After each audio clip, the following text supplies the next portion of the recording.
Week 16 in the NFL is here. It is hard to believe we only have, including this week, 3 weeks left in the regular season, but the playoff picture is shaping up. Barring anything unforeseen, we pretty much have the 7 to 8 teams that are still kind of in the mix for it. Some teams have clinched spots. Some teams have the chance to clinch divisions this weekend.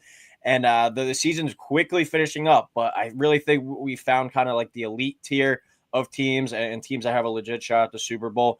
And then the teams that are going to be kind of in the mix to maybe make a run at an NFC title game or an AFC title game, but not potentially, make a run at the whole thing. So week by week, we learn more and more.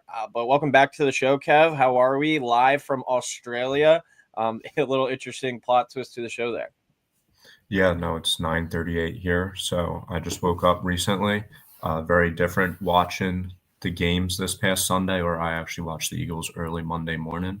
So that was fun. But yeah, it should be another great week of NFL football this Sunday/Monday.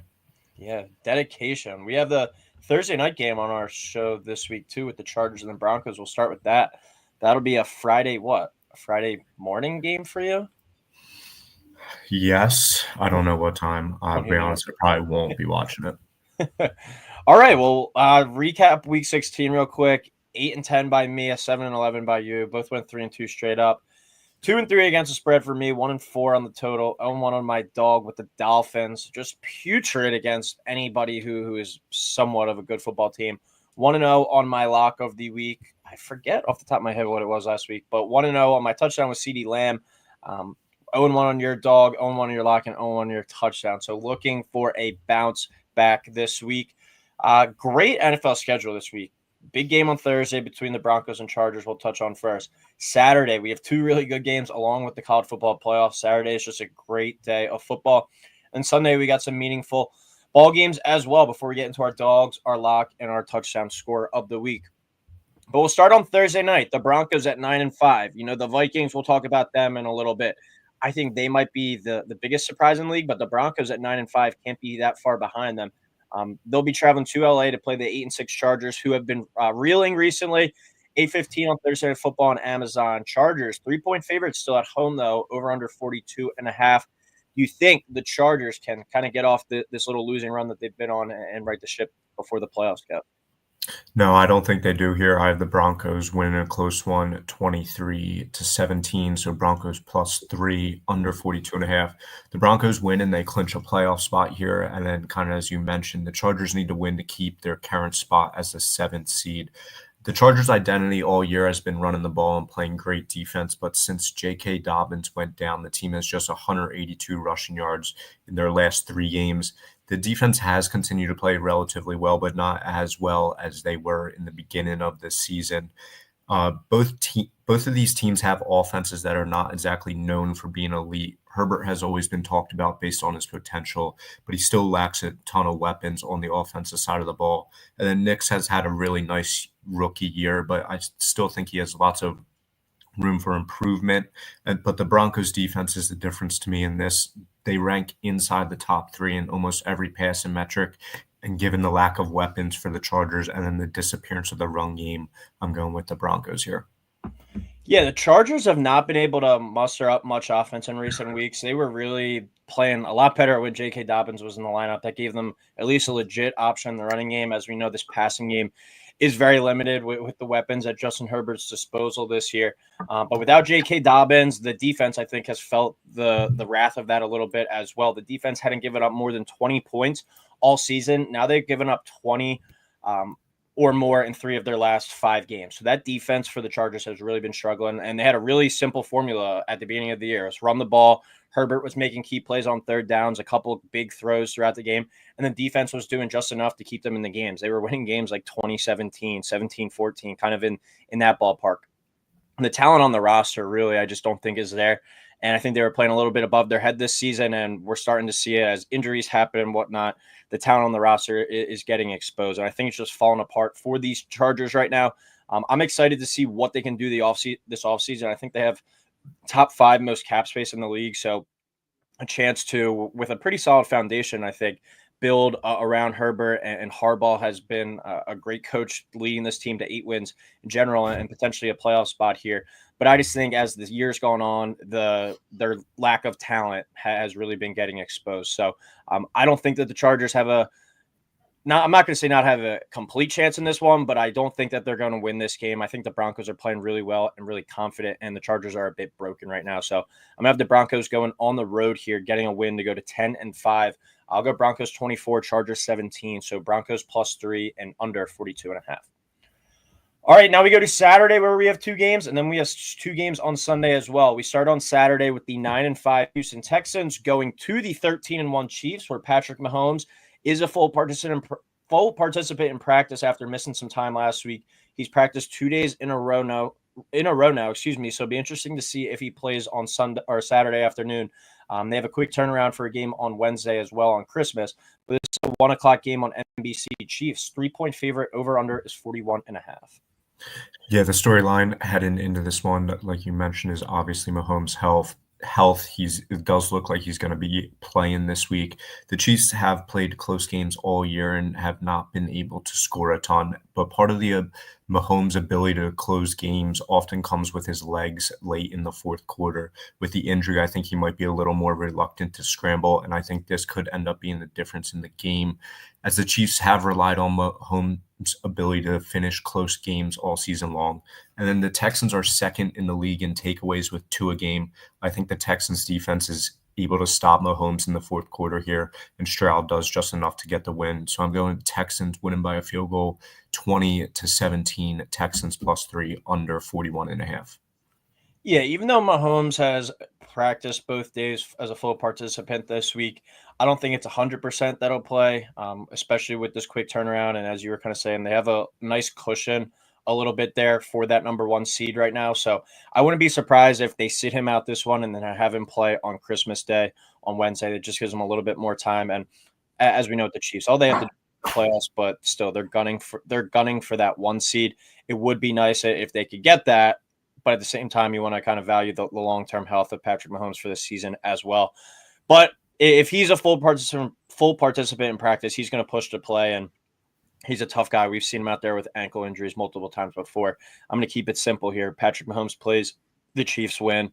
I'll go 24-20 Chiefs -3, over 41.5. Third game of the week, second on Saturday, the best rivalry in the NFL for my money. The Steelers at 10-4 travel to the Ravens, who are 9-5. Steelers got the better part of rivalry in the first matchup. 4:30 kick on Fox. Ravens 6.5-point favorite here. Over under is 46.5. Yeah, I'm going Ravens winning another close one, 21-17. Steelers +6.5, under 46.5. Huge matchup. The Steelers can wrap up the AFC North with a win, or with a loss can allow Baltimore to climb right back into the race. The Ravens have lost to the Steelers in Lamar's last 4 starts, and the Ravens have also failed to score 20 points in 8 straight games against the Steelers. The Ravens offense has not been able to figure out the Steelers defense. But with that being said, I feel like this is the perfect time for them to finally figure it out. TJ Watt will probably go, but he is a little bit hobbled. And then George Pickens on the offense for the Steelers may also be out again. The Ravens and Lamar are just too good to lose consistently like this to the Steelers. I think Lamar and the offense had a great game last week against the Giants.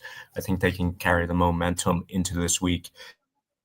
And I think the lack of firepower for the Steelers' offense and the defensive injuries allow Baltimore to jump back in the AFC North race.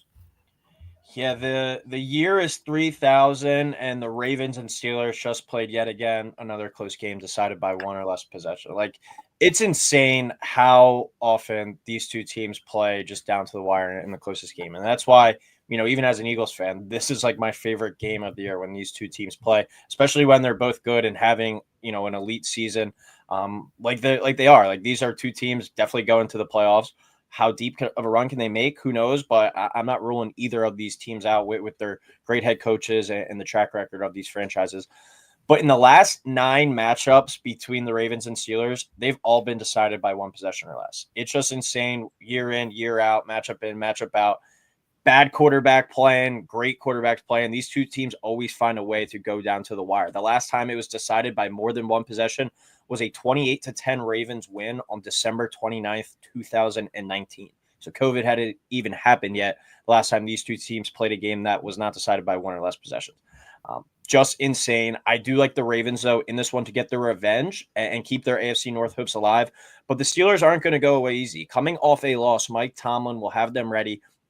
After a loss, he is 58, 43, and 1 against the spread since becoming the Steelers coach in 2007, which is the fifth best record in the league. And he's also 64 and 38 straight up after a loss. Great at getting his guys to bounce back. That's the second best record in the league over that time. Don't rule out the outright upset here, but these teams split more often than not at the home and home. So I'm going to take the Ravens to win, but Steelers to cover. I'll go Ravens 21, Steelers 17, Steelers plus 6.5, under 46.5. All right, we go to Sunday now. Two more games. Eagles 12-2 travel down to DC to play the 9-5 Commanders. 1:00 kick on Fox. Eagles minus 3.5, over under 46.5. Do you think, Kev, the Eagles go down to DC and clinch the division on Sunday? Yeah, I think they do. I have them winning 27-20, so Eagles cover as well, over 46.5. The Eagles just continue to win. The offense gets all the attention because of Saquon and then also the constant drama around Jalen and AJ. But the defense has been the main reason they are winning games. Since the bye in week 5, the Eagles haven't lost and have held 9 of the 10 opponents to under 20 points. One of them was the Commanders in week 11. I think right now the only team that can stop the Eagles is the Eagles.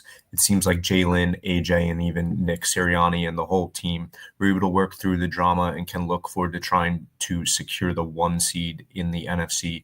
Jaden Daniels has looked a lot better in recent weeks, as it seemed that rib injury he had seemed to be affecting his play, but I just don't see him or the team as a whole being able to compete with the Eagles for 4 quarters here. Yeah, I said it last week. The Eagles are just flat out the better team here once again in this spot.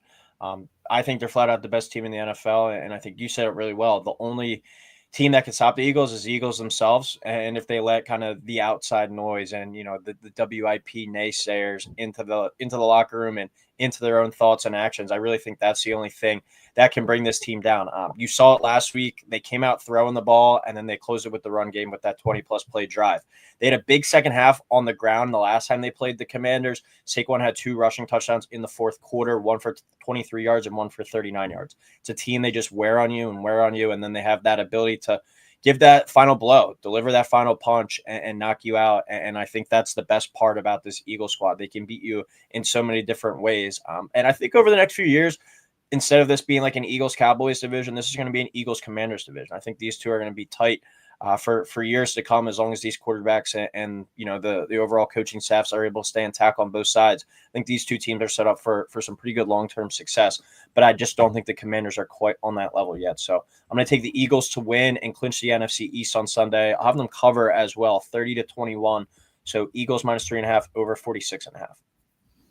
All right, we go to final game on Sunday. The 11-2 Vikings, still alive for the 1 seed, travel to Seattle to play the 8-6 Seahawks, coming off a bad loss to the Packers on Sunday night. 4:05 on Fox.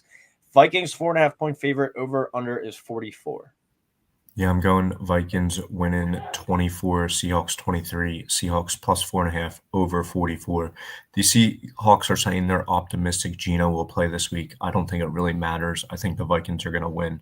The Seahawks are literally just an average team in about every offensive and defensive statistic. I don't think they're a very good team.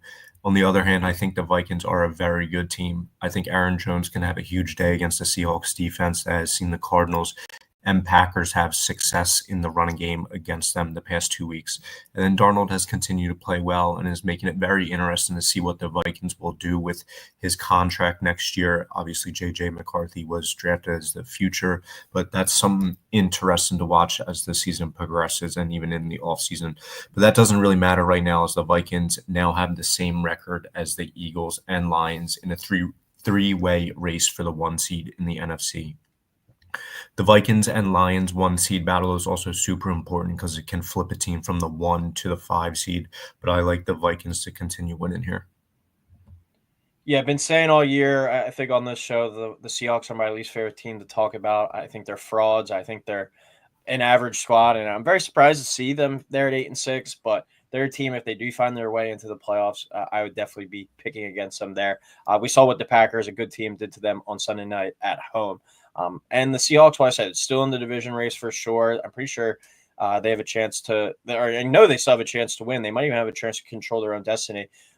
But they're going to be an auto fade for me if we find themselves in the playoffs. And I've been on, not the Vikings are a fraud ship this season, but I haven't fully believed in them. Like I thought it was a good story, but I thought eventually Sam Darnold would start to fade.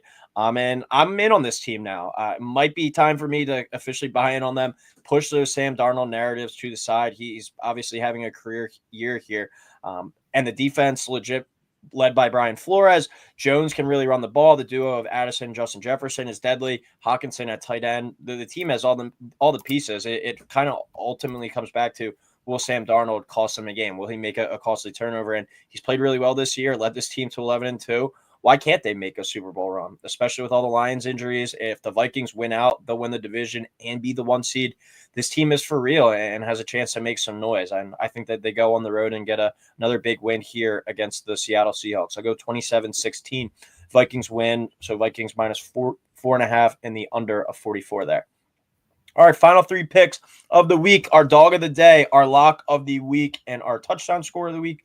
Dog of the day, I'll start it off. I'm going to go Steelers plus 6.5 at the Ravens. I think that's a huge number. And we talked about it earlier. The last 9 games have been decided by 1 possession. So 7 points or less. I think that they can definitely keep it within that there. Mike Tomlin as an underdog, his record speaks for himself, and especially off a loss as well. I think he's got these guys ready to go. I think the Ravens are going to win, but I easily could see this one being by 3 points. Yeah, my dog of the day, I'm going Titans plus 4.5 against the Colts. The games the Colts do win always seem to be very close. Their average margin of victory this year in their 6 games is 3.1 points. So I'm going Titans plus 4.5. Lock of the week. I'm going to go with the Bucks as my lock of the week. Bucks minus 4 at the Cowboys. Bucks are humming, man. That's a pretty good Chargers defense that they beat up last week. We talked about it, how the Chargers are starting to fall apart a little bit, but that Bucks offense is humming. They've been really good for weeks now ever since Mike Evans got back.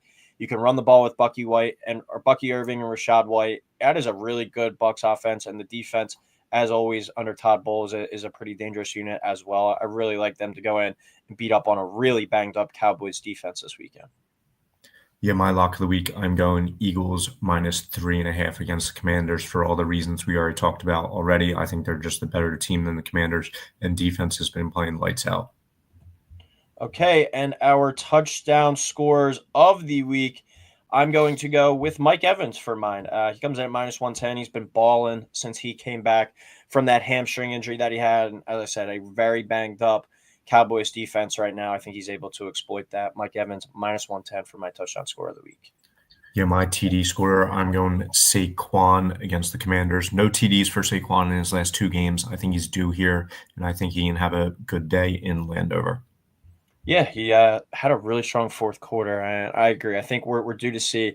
I think we've seen one since the Rams game, a long touchdown run from him. So look forward to watching that this weekend. But Kev, appreciate you hopping on live from Australia, the first ever Beef Up Front podcast across international waters. But thank you everyone for tuning in. Please like, subscribe, and we'll talk next week.